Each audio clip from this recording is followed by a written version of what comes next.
வணக்கம். டிகோடர் ஒளிபரப்பாகும் India and the world நிகழ்ச்சியின் இந்த அத்தியாயத்திற்கு உங்களை வரவேற்கிறேன். நான் நிதிரஸ்தான். சரி, நீங்கள் புவிசார் அரசியலை குறிப்பாக கடந்த 24 மணி நேரமாக கவனித்து வந்தால் என்னை நம்புங்கள், இது அடுத்தடுத்து திருப்பங்களையும் மாற்றங்களையும் சந்தித்துள்ளது. சில சமயங்களில் இதை பின்தொடர்வது மிகவும் கடினம் என்று உங்களுக்கு தோன்றும். அமெரிக்க ஈரான் போர். அதிபர் டொனால்ட் ட்ரம்ப் அவர் ஈரானுடன் பேசி வருவதாகவும் அவர் ஒரு மிக நல்ல ஒப்பந்தம் என்று விவரித்த ஒன்றை அவர்கள் உருவாக்க முயற்சிப்பதாகவும் கூறியுள்ளார். இருப்பினும் ஈரான் அரசாங்கம் முதலில் அமெரிக்கர்களுடன் அப்படி எந்த பேச்சுவார்த்தையும் நடந்ததை அதிகாரப்பூர்வமாக மறுத்துள்ளது. பின்னர் இரு தரப்பினரும் உண்மையில் தொடர்பில் இருப்பதாகவும் ஏதோ ஒரு கட்டத்தில் பேச்சுவார்த்தை நடத்துவதை நோக்கி செயல்படுவதாகவும் பல அறிக்கைகள் வந்துள்ளன. மேலும் இவையனைத்திற்கும் மத்தியில் இங்கிலாந்தின் ஃபினான்ஷியல் டைம்ஸில் பாகிஸ்தான் மத்தியஸ்தராக செயல்படுவதாகவும் அமெரிக்க மற்றும் ஈரான் அதிகாரிகளுக்கு இடையே இஸ்லாமாபாத்தில் ஒரு மீட்டிங் இந்த வாரம் எப்போதாவது நடைபெறலாம் என்றும் அறிக்கைகள் வெளிவந்துள்ளன. மேலும் இது இந்தியாவில் பாதுகாப்பிற்கு, பிராந்தியத்தின் பாதுகாப்பிற்கு மற்றும் அமெரிக்காவுடனான அதன் சொந்த உறவிற்கும் ஏற்படும் தாக்கங்களின் அடிப்படையில் இந்தியாவிற்கு ஒரு முற்றிலும் புதிய நிலைமையை உருவாக்குகிறது. மேலும் கடந்த சில நிமிடங்களில் இந்தியாவிற்கான அமெரிக்க தூதரிடமிருந்து நமக்கு ஒரு தகவல் கிடைத்துள்ளது. அதன்படி அதிபர் ட்ரம்ப் இன்று பிரதமர் மோடியுடன் பிராந்தியத்தின் நிலைமை குறித்தும் நமது எரிபொருள், எண்ணெய் மற்றும் எரிவாயு விநியோகங்கள், இந்தியாவையும் உண்மையில் உலகின் பிற பகுதிகளையும் சென்றடைய அனுமதிப்பதற்கு முக்கியமான ஹோர்முஸ் ஜலசந்தி குறித்தும் பேசியுள்ளார். எனவே இங்கு அவிழ்க்க வேண்டிய விஷயங்கள் நிறைய உள்ளன. மேலும் இன்டர்நெட்டாலே பல சதி கோட்பாடுகளும் பரவி வருகின்றன. இது குறித்து பேராசிரியர் அலெக்ஸ் வடாங்காவுடன் நாம் சற்று விவாதிக்க விரும்புகிறோம். அவர் வாஷிங்டன் டிசியில் உள்ள மத்திய கிழக்கு நிறுவனத்தில் ஒரு மூத்த ஆய்வாளர். டெஹ்ரானில் பிறந்தவர், இப்போ ஒரு முழுமையான வாஷிங்டன் வாசி. எங்களுடன் இணைந்ததற்கு மிக்க நன்றி பேராசிரியர் வடாங்கா. என்ன அழைச்சதுக்கு மிக்க நன்றி, மகிழ்ச்சி. ஆக எடுத்த எடுப்பிலேயே தெஹ்ரானுடன் ஏதோ ஒரு வகையான பேச்சுவார்த்தைகள் நடந்து கொண்டிருக்கின்றன என்ற ட்ரம்பின் கூற்றுகளை பற்றி நீங்கள் என்ன நினைக்கிறீர்கள்? அவங்க தற்காப்பு நிலையில உள்ளாரா? அதனால் தான் அவர் இதை சொன்னாரா? அவங்க இதிலிருந்து வெளியேற ஒரு வழியை தேடுகிறாரா? அல்ல, இன்று சிலர் குறிப்பிடுவதைப் போல அவர் ஒரு தரைவழி தாக்குதலுக்கு தயாராகி கொண்டிருக்கலாம் என்றும் இது வெறும் ஒரு கவனச்சிதறல் தானா? ஆம், பாருங்கள், அதாவது இங்கு வாஷிங்டன் டிசியில் இஸ்ரேலின் பிரதமர் நெதன்யாகுவின் மிகவும் எளிமையான ஒரு விற்பனை பேச்சை கேட்டு ஈரான் மீது தாக்குதல் நடத்த டொனால்ட் ட்ரம்ப் அடிப்படையில் சமாதானப்படுத்தப்பட்டார் என்ற கருத்து பெருகி வருகிறது. இந்த ஈரானிய ஆட்சி பலவீனமானது, அதன் மக்களால் வெறுக்கப்படுகிறது. மேலும் அமெரிக்கா இராணுவ ரீதியாக தலையிட்டால் அது இராணுவ ரீதியாக ஒரு விரைவான வெற்றியாக இருக்கும். மேலும் டொனால்ட் ட்ரம்ப் ஈரானிய மக்களின், மத்திய கிழக்கின் மற்றும் அதற்கு அப்பாற்பட்ட உலகின் கதாநாயகனாக இருப்பார். இப்படித்தான் டொனால்டு ட்ரம்ப் இந்த போருக்குள்ள நுழைஞ்சார். இதன் இராஜதந்திர புவிசார் அரசியல் அங்கத்தை பற்றி அவர் அதிகம் யோசித்தார் என்பதற்கு எந்த ஆதாரமும் இல்லை. அவர் இந்த இராணுவ பகுதியிலே குறியாக இருந்தார். ஏனென்றால் ஒரு இராணுவ வெற்றி விரைவாக ஆட்சியை கவிழ்த்துவிடும் என்று அவர் நினைத்தார். மேலும் நம்ம என்பதற்கும் தெரியும், அது நடக்கல. அதனால்தான் டொனால்ட் ட்ரம்ப் இப்போது அடுத்து என்ன செய்கிறது என்று யோசித்துக் கொண்டிருக்கிறார். அவர் தடுமாறிக் கொண்டிருக்கிறார். அவருடைய இறுதி நோக்கம் என்னவென்று நமக்கு உண்மையில் தெரியாது. அது ஆட்சி மாற்றமா? அவர் இப்பொழுது இந்த ஈரானிய ஆட்சியின் சிலருடன் மீட்டிங் பற்றி பேசுகிறார். அதாவது அவர் இஸ்லாமிய குடியரசை ஏற்றுக்கொள்ள தயாராக இருக்கிறாரு. அலி கமேனி இறந்தவுடன் வேற யாராவது அவரிடம் பேசலாம். எனவே அவர் ஒரு நிலையில் இல்லாமல் இருக்கிறார். அவருடன் இன்னும் ஒரு முடிவுக்கு வரவில்லை. ஒன்று மட்டும் நமக்கு உறுதியாக தெரியும், ஈரானியர்கள் தங்கள் செயல்களின் மூலம் உலகளாவிய எக்கானமியை, குறிப்பாக எரிசக்தி துறையிலே அடிப்படையில் எவ்வாறு பாதித்திருக்கிறார்கள் என்பதில் அவர் மிகவும் வருத்தமாக இருக்கிறார். அதை அவரால் முடிஞ்சவரை விரைவில் முடிக்க அவர் விரும்புகிறாரு. ஆனால் அவர் மீண்டும், அது அவருடைய கால் அல்ல. இந்த போர் தொடங்கப்பட்டிருப்பதால் இப்போது இந்த போரில் ஈரானுக்கும் ஒரு பங்கு இருக்கிறது. மேலும் இந்த நேரத்தில் இந்த பேச்சுவார்த்தைகளை நடத்த ஈரானின் விருப்பம் குறித்து உங்கள் கருத்து என்ன? எனில் ஹார்முஸ் ஜலசந்தியை தடுப்பதன் மூலமோ அல்லது பல கப்பல்கள் கடந்து செல்வதை தடுப்பதன் மூலமோ ஈரானியர்கள் ஒரு விதத்தில் மேலோங்கி இருக்கிறார்கள். ஏனென்றால் அப்போது எல்லோரும் வலியை உணர்கிறார்கள். ஹார்முஸ் ஜலசந்தியிலிருந்து வெளியேறும் போக்குவரத்தை பொறுத்தவரை நிச்சயமாக அவர்கள் மேலோங்கி இருக்கிறார்கள். நான் ஈரானா இருந்திருந்தால் நான் அதீத நம்பிக்கை கொள்ள மாட்டேன். ஏன்னா இப்பொழுது பல நாடுகள் உங்களுக்கே தெரியும் இந்த போரில் அமெரிக்கா மற்றும் இஸ்ரேலுடன் சேர விரும்பவில்லை. ஐரோப்பியர்கள், வளைகுடா நாடுகள் அது மாறவும் இந்த போரில் சேருவதை தவிர அவர்களுக்கு வேறு வழி இல்லை என்றும், ஒரு ப்ராஜெக்ட், ஒரு தேசத்தை கட்டியெழுப்பும் ப்ராஜெக்ட், ஒரு ஆட்சி மாற்றமான ப்ராஜெக்ட் என உங்களுக்கே தெரியும் இன்னும் பெரிய ஒன்றிற்கு செல்ல வேண்டும் என்றும் அவர்கள் தீர்மானிக்கலாம். எனவே ஈரான் கவனமாக இருக்க வேண்டும், அவங்களிலிருந்து அப்படித்தான் இருக்கிறார்கள் அப்படின்னு நான் நினைக்கிறேன். சரி, எனவே அவர்கள் இராஜதந்திரத்தை உடனடியாக நிராகரிக்கல. கடந்த சுற்றுக்களில் இருந்து வேறுபட்ட இராஜதந்திரம் வேண்டும் என்றுதான் அவர்கள் கூறுகிறார்கள். வெளிப்படையாக அவர்களின் பார்வையில் அவர்கள் 2 முறை அமெரிக்கர்களுடன் பேச்சுவார்த்தை நடத்தினர். மேலும் ஒவ்வொரு இராஜதந்திர முயற்சியின் கீழும் அவர்கள் தாக்கப்பட்டனர். அதுதான் அவர்களுடைய நிலைப்பாடு. மேலும் உங்களுக்கு தெரியும் பல வழிகளில் அது புரிந்து கொள்ளக்கூடியதுதான். அங்கே நம்பிக்கை இல்லை. ஆனால் மீண்டும் ஈரான் இந்த போரில் என்றென்றைக்கும் இருக்க முடியாது. எனவே வாஷிங்டன் அவர்களுக்கு ஒரு வெளியேறும் வழி போன்ற ஒன்றை வழங்க முடியும் என்று நான் நினைத்தால் இந்த ஆட்சி அதை ஏற்கக்கூடும். ஆனால் அந்த வெளியேறும் வழி இன்று வரை எப்படி இருக்கும் என்பதை நாங்கள் பார்க்கவில்லை. மேலும் முதல் கேள்வியில் நான் கேட்ட ஒரு பகுதி, நாம் பேசிக்கொண்டிருக்கும் இந்த நேரத்திலும் கூட ஆயிரக்கணக்கான அமெரிக்க கடற்படையினர் அறிக்கைகளில் எங்களுக்கு சொல்லப்படுகிறது மத்திய கிழக்கை நோக்கி செல்கிறார்கள் என்ற கவலைகள்தான். மேலும் இது ஒரு வகையான தந்திரமாக இருக்கலாம். உங்களுக்கு தெரியும், எல்லோரும் தங்கள் பாதுகாப்பை கைவிடுகிறார்கள். பின்னர் ஒரு தரைவழி படையெடுப்பு நடக்கிறது. தரைப்படைகள் களமிறக்கப்படுகின்றன. கார்க் தீவு ஒருவேளை அந்த இலக்குகளில் ஒன்றாக இருக்கலாம். இது நிச்சயமாக நாம் அறிந்தபடி ஈரான், உங்களுக்கு தெரியும், அதன் எண்ணெயில் சுமார் 91% ஏற்றுமதி செய்யும் இடமாகும். ஆக இந்த போரில் இது அடுத்த கட்டமாக இருக்கும் என்று நீங்க கவலைப்படுகிறீர்களா? பாருங்கள், இந்த போரிலே பதற்றம் அதிகரிப்பது பற்றி நாம் அனைவரும் கவலைப்பட வேண்டும் என்று நான் நினைக்கிறேன். என்றால் அது தீவிரமடையவே செய்யும்.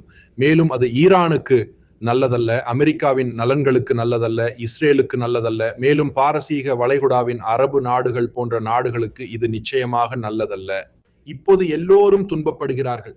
அது உண்மையில, அதாவது அங்கே உங்களுக்கு தெரியுமா, எண்ணெய் விலை மிகவும் அதிகரித்து விட்டதால மக்கள் ரஷ்யாவை வெற்றியாளராக குறிப்பிடுகிறார்கள். ஆனால் அடிப்படையில் இது எல்லோரும் பாதிக்கப்படுகின்ற ஒரு போர். ஆனால் தீவிரமடைதலை பொறுத்தவரை நீங்க மரைன்களை பற்றி குறிப்பிட்டதால் அது ஒரு தீவிரமடைதலாக இருக்கும். ஆனால் மீண்டும் ஒரு மூலோபாய முடிவை கோல் மனதில் கொள்ளாத நிலையில் ஈரானுக்கு சில 1000 மரைன்களை அனுப்புவதில் உண்மையில் என்ன அர்த்தம் இருக்கிறது? அவங்களால ஈரானை ஆக்கிரமிக்க முடியாது. நீங்க இராணுவ மூலோபாயவாதிகளிடம் பேசினால் அவர்கள் 2003 ஈராக்கில் அமெரிக்கா செய்ததை செய்ய உங்களுக்கு லட்சக்கணக்கான அமெரிக்க படைகள் தேவை என்று உங்களுக்கு சொல்வார்கள். மேலும் மீண்டும் அனைவருக்கும் நினைவூட்டுகிறேன், ஈரான் ஈராக்கை விட 4 மடங்கு பெரியது. அது ஒரு மலைப்பாங்கான நாடு, ஈராக்கை போல ஒரு தட்டையான நாடு அல்ல. அதனால இது மிகவும் கடினமான ஒரு இராணுவ நடவடிக்கை. ஈரானை ஆக்கிரமிக்க டொனால்டு ட்ரம்பால் அமெரிக்கர்களை சம்மதிக்க வைக்க முடியும் என்பதற்கு எந்த அறிகுறியும் இல்லை. அதனால உங்களுக்கு தெரியும், மரைன்களின் பயன்பாடு சில அம்சங்களில் தந்திரோபாய ரீதியாக முக்கியமானதாக இருக்கலாம். ஒருவேளை நிலப்பகுதிகளை ஆக்கிரமித்து ஹார்முஸ் ஜலசந்தியை திறப்பது போல. ஆனால் அப்போது அவர்கள் எளிதான இலக்குகளாக இருப்பார்கள், ஏனெனில் ஈரானியர்கள் அவர்களை தாக்குவார்கள்.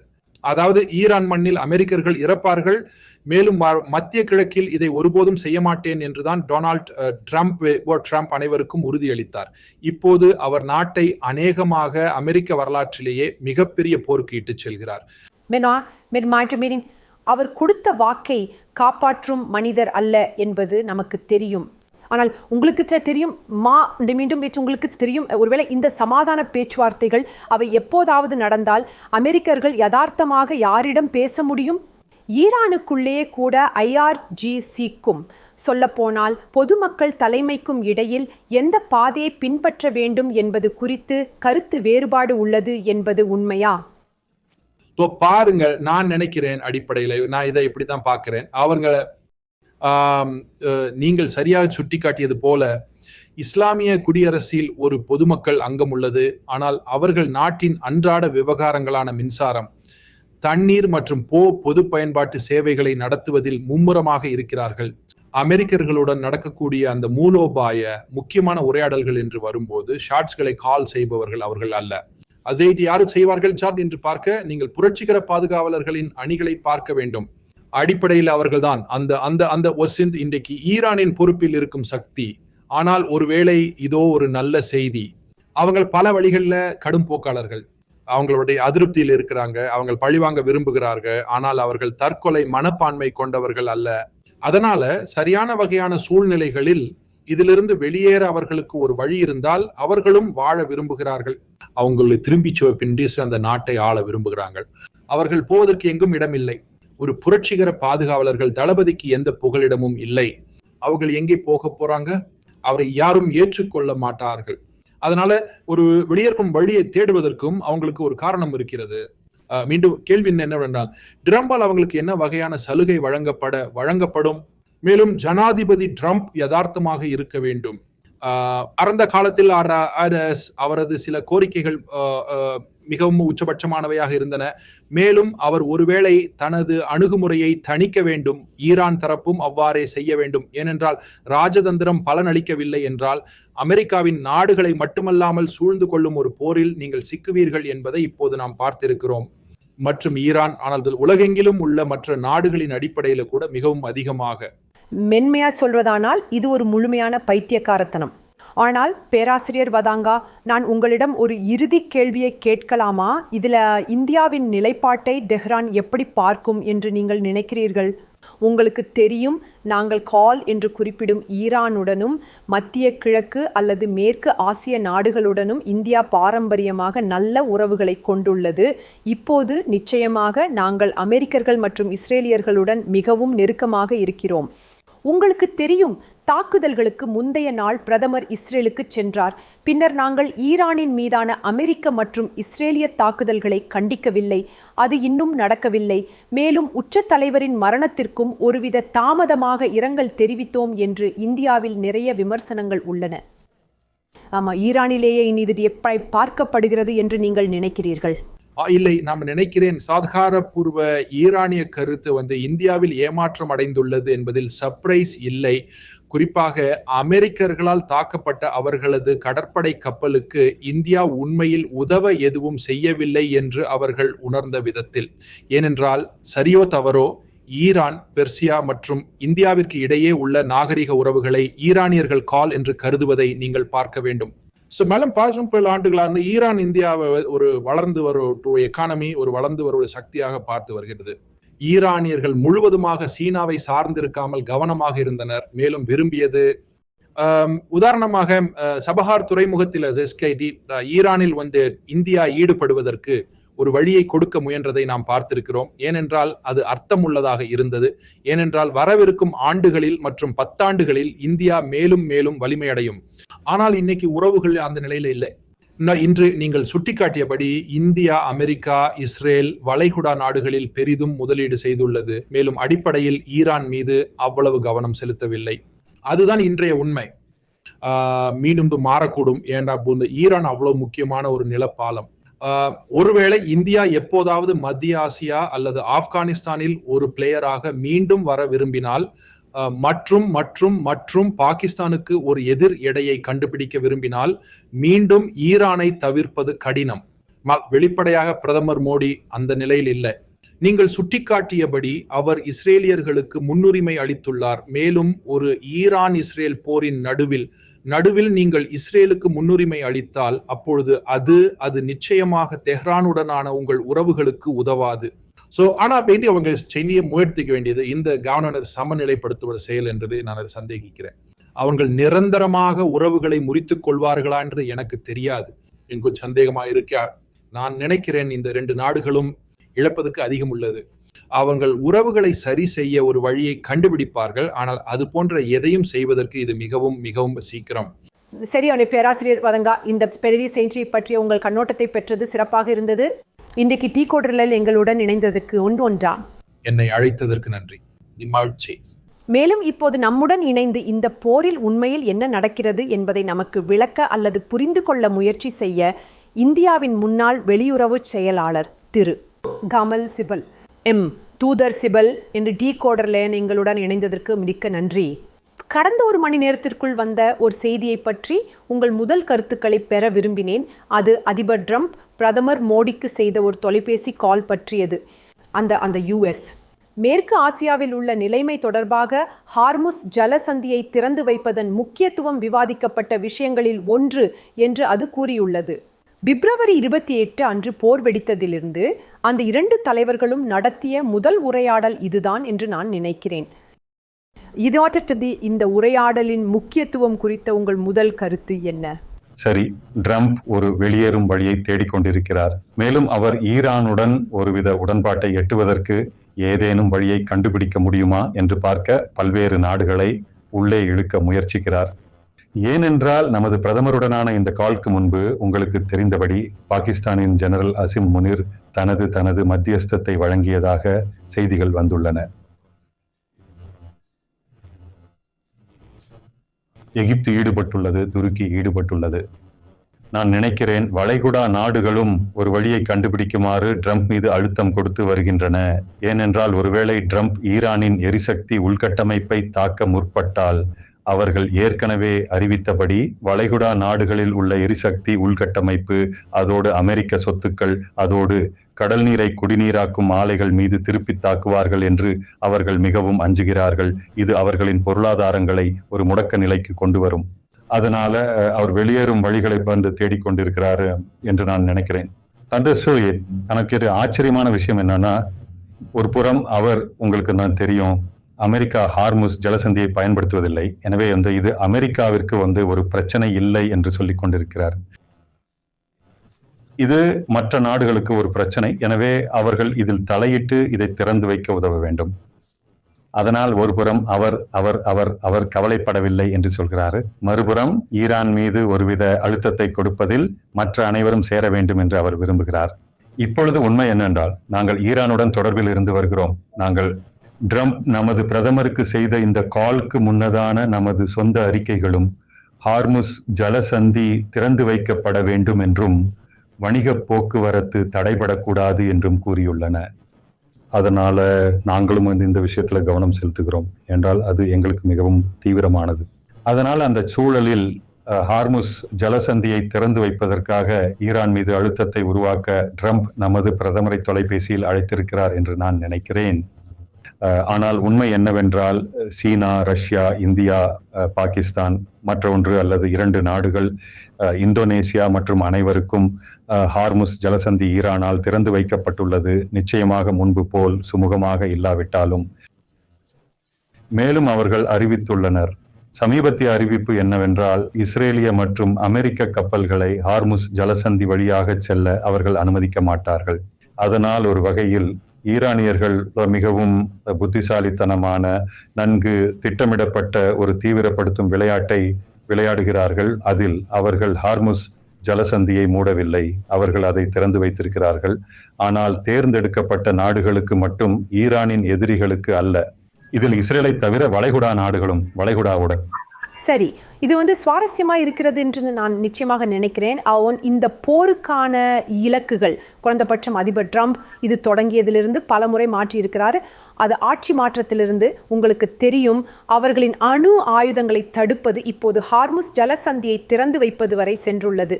இந்த முழு குழப்பமும் நம் முகத்தில் வெடிப்பதற்கு முன்பு அது எப்படியும் திறந்தே இருந்தது. இன்றைய நிகழ்ச்சியில் நமது மற்ற விருந்தினரை வரவேற்க விரும்புகிறேன். இவர் பிரைன் கிளார்க், ஹட்சன் இன்ஸ்டிடியூட்டில் உள்ள பாதுகாப்பு கருத்துக்கள் மற்றும் தொழில்நுட்ப மையத்தின் மூத்த உறுப்பினரும் இயக்குனரும் ஆவார். அவர் வாஷிங்டன் டிசியிலிருந்து நம்மளுடன் இணைகிறார். காலை வணக்கம் திரு கிளார்க், எங்களுடன் இணைந்ததற்கு நன்றி. நான் உங்கள் கருத்தையும் உங்கள் மதிப்பீட்டையும் அறிய விரும்பினேன். உங்களுக்கு தெரியும், ஈரானுடன் ஒருவிதமான ஒப்பந்தம் இருப்பதாக அதிபர் ட்ரம்ப் கூறுவது, ஈரான் அதை மறுப்பது. அதே நேரத்தில் ஆயிரக்கணக்கான அமெரிக்க கடற்படையினர் மத்திய கிழக்கு நோக்கி செல்கிறார்கள் என்ற செய்திகள்.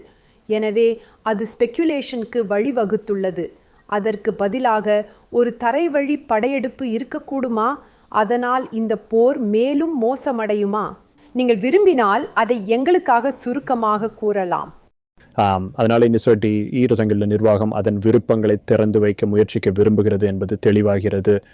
எனவே ஒரு மூன்றாவது பார்ட்டி வழியாக, அநேகமாக ஓமன் வழியாக ஈரானுடன் சில வகையான பேச்சுவார்த்தைகளை நடத்தினாலும் ட்ரம்ப் நிர்வாகம் ஹார்முஸ் ஜலசந்திக்கு அருகில் உள்ள பிரதேசத்தில் தரைப்படைகளை களமிறக்கி அதை கைப்பற்ற முயற்சிக்கும் திறனை தக்க வைத்துக் கொள்ள விரும்புகிறது. டெலின்ஷியோவில் அவங்களுடைய பேச்சுவார்த்தை நடத்துகிற ஈரானியர்களுக்கு எதிராக பயன்படுத்துகிற ஒரு அச்சுறுத்தலாக நமக்கு அது இருக்கும். எனவே தங்கள் வழிகளை திறப்பந்து வச்சிருக்க விரும்புவதாக அவர்கள் வச்சுக்கொள்கிறாங்க. சவால் என்னவென்றால், ஈரானை பொறுத்தவரை அமெரிக்காவிற்கும் அதன் நட்பு நாடுகளுக்கும் ஹார்முஸ் ஜலசந்திக்கு செல்லும் வழியை தொடர்ந்து எதிர்ப்பது மிகவும் எளிதானது. மேலும் அதை தொடர்ந்து செய்ய ஈரானியர்கள் உண்மையில் அதிக முயற்சி எடுக்க வேண்டியதில்லை. மேலும் அமெரிக்க தாக்குதல்களும் இஸ்ரேலிய தாக்குதல்களும் ஹார்முஸ் ஜலசந்தியை அச்சுறுத்தும் ஈரானியர்களின் அந்த திறனை நீக்குவதில் தோல்வியடைந்துள்ளன. எனவே ஈரானுக்கு அருகில் அல்லது ஈரானுக்குள்ளேயே தரைப்படைகளை களமிறக்குவதாக அச்சுறுத்துவது ஈரானியர்களுக்கு ஒரு பெரிய அச்சுறுத்தலாக இல்லாமல் இருக்கலாம். ஆனால் இதை ஒரு தீர்வுக்கு கொண்டு வர முயற்சிப்பதற்கு ட்ரம்ப் நிர்வாகத்துக்கு உண்மையில மீதமுள்ள ஒரே வழி அதுதான். சரி, தூதர் சிவில், சற்று முன்பு நீங்கள் பேசிக் கொண்டிருந்த போது பாகிஸ்தான் ஒரு சாத்தியமான மத்தியஸ்தராக உருவாகி வருகிறது அல்லது உருவாக விரும்புகிறது என்ற அறிக்கைகளை பற்றி இந்த விஷயத்தை எழுப்பினீர்கள். மேலும் இன்னும் சில நாட்களில் அமெரிக்க மற்றும் ஈரானிய அதிகாரிகள் உண்மையில் இஸ்லாமாபாத்தில் சந்திக்கக்கூடும் என்று இப்போது அறிக்கைகள் வருகின்றன. அதன் தாக்கங்கள் என்ன? அதாவது வீடு ஸ்டீல் டிஸ்டிகை போட்டோ கண்டது அனுஷ்கா, நமது சொந்த பாதுகாப்பு மற்றும் அண்டை நாடுகளில் உள்ள நமது கவலைகளை கருத்தில் கொண்டால் இது நடந்தால் அது இந்தியாவிற்கு என்ன அர்த்தம்? நான் நினைக்கிறேன், பாகிஸ்தான் வழக்கம் போல அமெரிக்கர்களுக்கு தங்களால் பயனுள்ளதாக மாற முடியுமா என்று பார்க்க முயற்சிக்கிறது. அவங்களுக்கு சவுதி அரேபியாவோட இந்த பாதுகாப்பு ஒப்பந்தம் இருக்குது. நிலைமை மோசமடைந்து ஈரானுக்கு எதிரான அமெரிக்காவின் முயற்சியில் வளைகுடா நாடுகள் இணைந்தால் உண்மையில் ஏற்படக்கூடிய ஒரு மோதலில் அவர்கள் சிக்கிக்கொள்ள விரும்பவில்லை. சவுதி அரேபியாவும் ஐக்கிய அரபு அமீரகமும் ஈரான் தங்களை தொடர்ந்து தாக்கினால் அவ்வாறு செய்ய நிர்பந்திக்கப்படலாம் என்று ஏற்கனவே கூறியுள்ளன. அதனால பாதுகாப்பு ஒப்பந்தம் செயல்படுத்தப்பட்டால் அது பாகிஸ்தானுக்கு ஒரு மிகப்பெரிய பிரச்சனையாக இருக்கும். அதை செயல்படுத்த அவர்கள் விரும்பவில்லை. அதனால் அமெரிக்காவிற்கும் ஈரானுக்கும் இடையில் மத்தியஸ்தம் செய்ய தங்களால் ஆற்றக்கூடிய ஒரு பங்கை அவர்கள் பரிந்துரைக்கின்றனர்.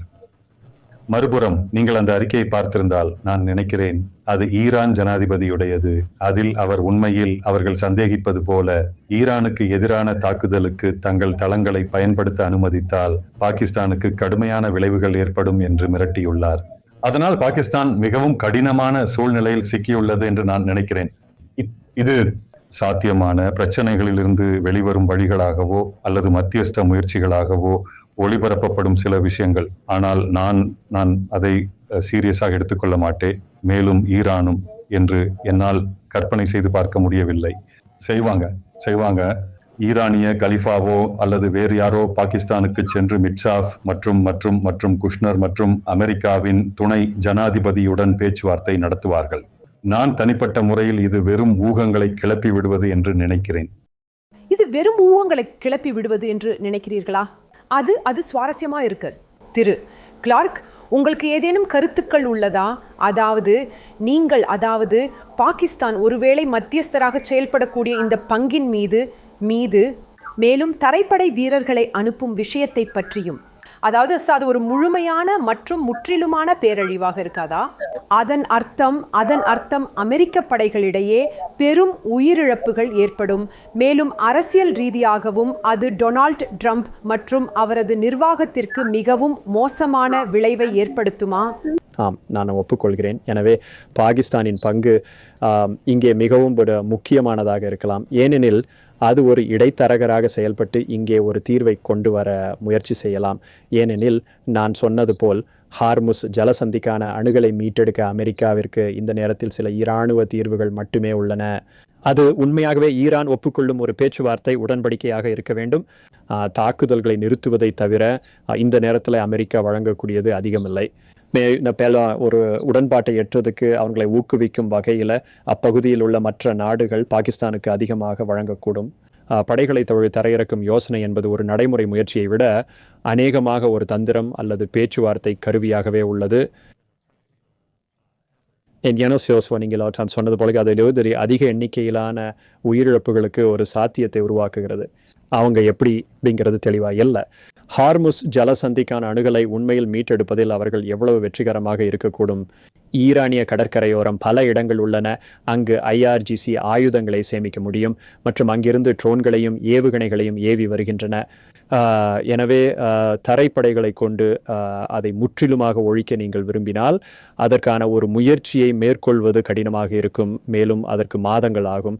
அந்த நேரத்தில் ஈராக் மற்றும் ஆப்கானிஸ்தானில் இருந்தது போலவே உயிரிழப்புகளுடன் தொடர்புடைய ரிஸ்க் ஒரு மிகவும் ஒழுங்கற்ற போரில் கேம்பெயின் அமெரிக்கா மீண்டும் சிக்கும். மேலும் அதனால் திரு கிளார்க், எனது இறுதி கேள்வி, மேலும் இதை நான் தூதர் சிவிலிடம் திருப்பிக் கொடுப்பதற்கு முன் என்னவென்றால், இந்த போர் எதை சாதித்தது? நான் நினைக்கிறேன் நாம் எல்லோரும் தலையை பீத்துக் கொள்கிறோம். ஈரானை தாக்கியதன் நோக்கம் என்ன? உலகை கலக்கத்தில் ஆழ்த்துவதை தவிர அதிபர் ட்ரம்ப் எதை சாதித்துள்ளார்? மேலும் இதன் பொருளாதார பின்விளைவுகள் மிக நீண்ட காலத்திற்கு உணரப்படலாம்.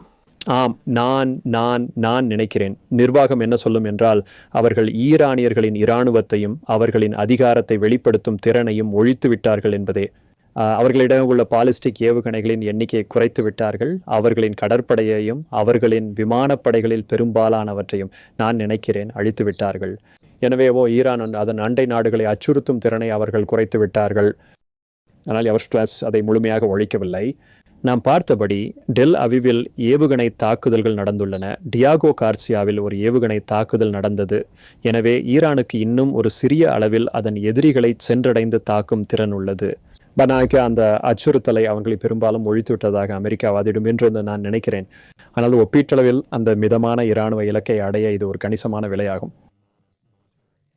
மேலும் இந்த கட்டத்தில் மேலும் பயன் பெறுவதற்கு அதிகமில்லை.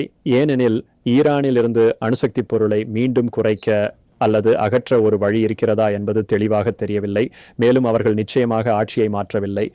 சரி தூதர் சிவில், உங்களுக்கு தெரியும், ஒரு கணம் பின்வாங்கி இந்த போர் முடிவடையும் போது அதன் பின் விளைவுகளை பார்ப்போம். இது புவிசார் அரசியல் சமன்பாடுகளை, குறிப்பாக மத்திய கிழக்கில், ஏன் இந்தியாவின் இந்த நாடுகளுடனான உறவையும் கூட ஒரு பெரிய அளவில் ஒரு விதத்தில் மீட்டமைக்கவில்லையா? வரும் மாதங்கள் மற்றும் ஆண்டுகளில் இது இப்போது எப்படி வெளிப்படக்கூடும் என்பதன் தாக்கங்கள் என்ன? வளைகுடா நாடுகள் மிகவும் கடினமான சூழ்நிலையில் இருக்கிறதாக நான் நினைக்கிறேன். இப்போது அது அவங்க இப்ப பார்த்திருக்கிறாங்க. அமெரிக்க இராணுவ தளங்களின் இருப்பு, அவங்க பல ஆண்டுகளாக அவர்கள் அமெரிக்க ஆயுதங்களை வாங்கியுள்ளனர். உண்மையில் அவர்கள் ஈரானுக்கு எதிராக அமெரிக்க பாதுகாப்பையும் நாடியுள்ளனர். இது பலனளிக்கவில்லை. எனவே அவர்கள் தங்கள் கணக்கீடுகளை மீண்டும் செய்ய வேண்டும். இப்பொழுது ஒரு புறம் ஈரான் முழுமையாக தோற்கடிக்கப்பட்டு அதன் பலம் நீக்கப்பட வேண்டும் என்று அவர்கள் விரும்புகிறார்கள். ஆனால் அவர் அது நடக்கல அப்படின்றாலே அவங்க என்ன செய்வாங்க? அவங்களால முன்பை போல அமெரிக்க பாதுகாப்பை இனி நம்பி இருக்க முடியாது.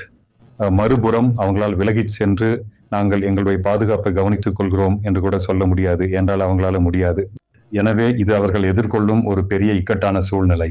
இந்தியாவுக்கு இது ரொம்ப வித்தியாசமான இக்கட்டான சூழ்நிலை.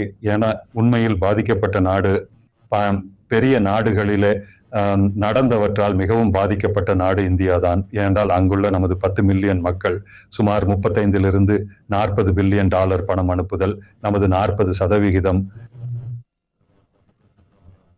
நமது 50% ஆற்றல் அங்கிருந்து வருகிறது. இவை அனைத்தும் இப்போது அச்சுறுத்தலுக்கு உள்ளாகியுள்ளன. இது தொடர்ந்தால் எங்களுக்கு மிகவும் கடினமாக இருக்கும். உள்நாட்டில் ஏற்படும் பின்விளைவுகள் மிகவும் கடுமையாக இருக்கும். மேலும் வளைகுடா நோக்கிய இந்தியாவின் பரந்த மாடல் மற்றும் இன்வெஸ்ட்மெண்ட்டை ஈர்ப்பது மற்றும் அவர்களின் சொந்த வளர்ச்சி பார்வைகளை ஊக்குவிப்பதில் இந்தியா ஒரு குறிப்பிடத்தக்க பங்கை ஆற்றியிருக்கும் அந்த 2030 திட்டங்கள், அந்த முழு மாடல் இப்போது அச்சுறுத்தலுக்கு உள்ளாகியுள்ளது. எனவே மேலும் இந்த ஐமெக் விவகாரமும் இப்போது ஐமெக் வர்த்தகமும் கூட உங்களுக்கு தெரியும், தற்போதைக்கு நான் அதை கிடப்பில் போட்டு வைக்கக்கூடியதாக இருக்க போகிறது. எனவே நாங்கள் ஒரு கடினமான சூழ்நிலையில் இருக்கிறோம். மேலும் இறுதியாக நான் கூறுறது என்னன்னா, அமெரிக்கா இதை அது விரும்பும் வழியில் செய்யவில்லை என்றால் அது உலகளாவிய சமன்பாடுகளை மாற்றிவிடும். அது அமெரிக்காவிற்கும் ஐரோப்பாவிற்கும் இடையிலான சமன்பாடுகளை மாற்றும்.